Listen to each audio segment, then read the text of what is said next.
ABN Marathi news मध्ये आपल्या सर्वांचं स्वागत आहे। ताज्या बातम्यांसाठी एबीएन मराठी न्यूजला सबस्क्राइब। अकलूज पोलिसांची मोठी कारवाई, 17 पिस्तुलासह 47 जिवंत काडतुसे जप्त। मध्य प्रदेशातून महाराष्ट्र कर्नाटकात अवैध शस्त्रांचा पुरवठा, 6 आरोपी अटकेत, दोघांचा शोध सुरू। अकलूज पोलिसांनी अवैध अग्निशस्त्रांच्या तस्करी विरोधात मोठी कारवाई करत 17 देशी बनावटीचे पिस्तूल आणि 47 जिवंत काडतुसे जप्त केले आहेत। या कारवाईत आतापर्यंत 6 आरोपींना अटक करण्यात आली असून आणखी 2 आरोपी फरार आहेत। जप्त मुद्देमालांची किंमत लाखो रुपयात असल्याची माहिती पोलिसांनी दिली।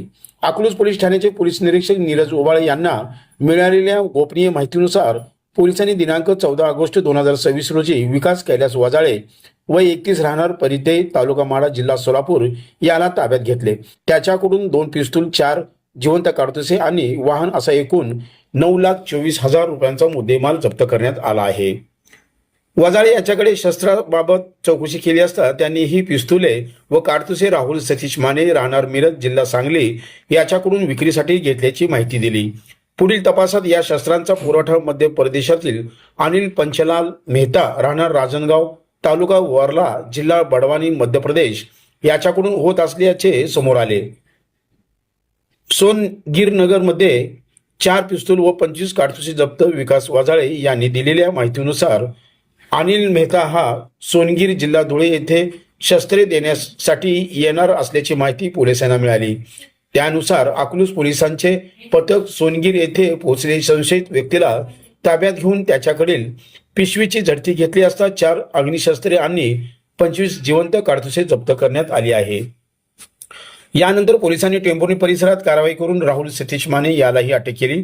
राहुल माने हा सांगली जिल्ह्यातील उमदी पोलीस ठाण्यात दाखल असलेल्या एका गुन्ह्यात फरार आरोपी असल्याचे तपासात निष्पन्न झाले।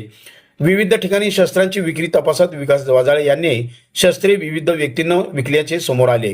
त्यानुसार पोलिसांनी महादेव बाळासाहेब कोरके, विजय सदाशिव किरणजी, प्रदीप पांडुरंग माने, शनी भारत बनसोडे आणि सुमित नाना लवटे यांच्याबाबत तपास सुरू केला।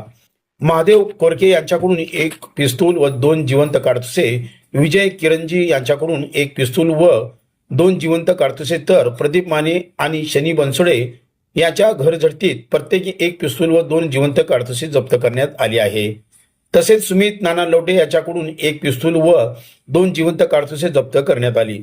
राहुल सतीश माने याने तपासादरम्यान दिलेल्या माहितीनुसार 6 पिस्तूल आणि 8 जिवंत काडतुसे जप्त करण्यात आली आहेत।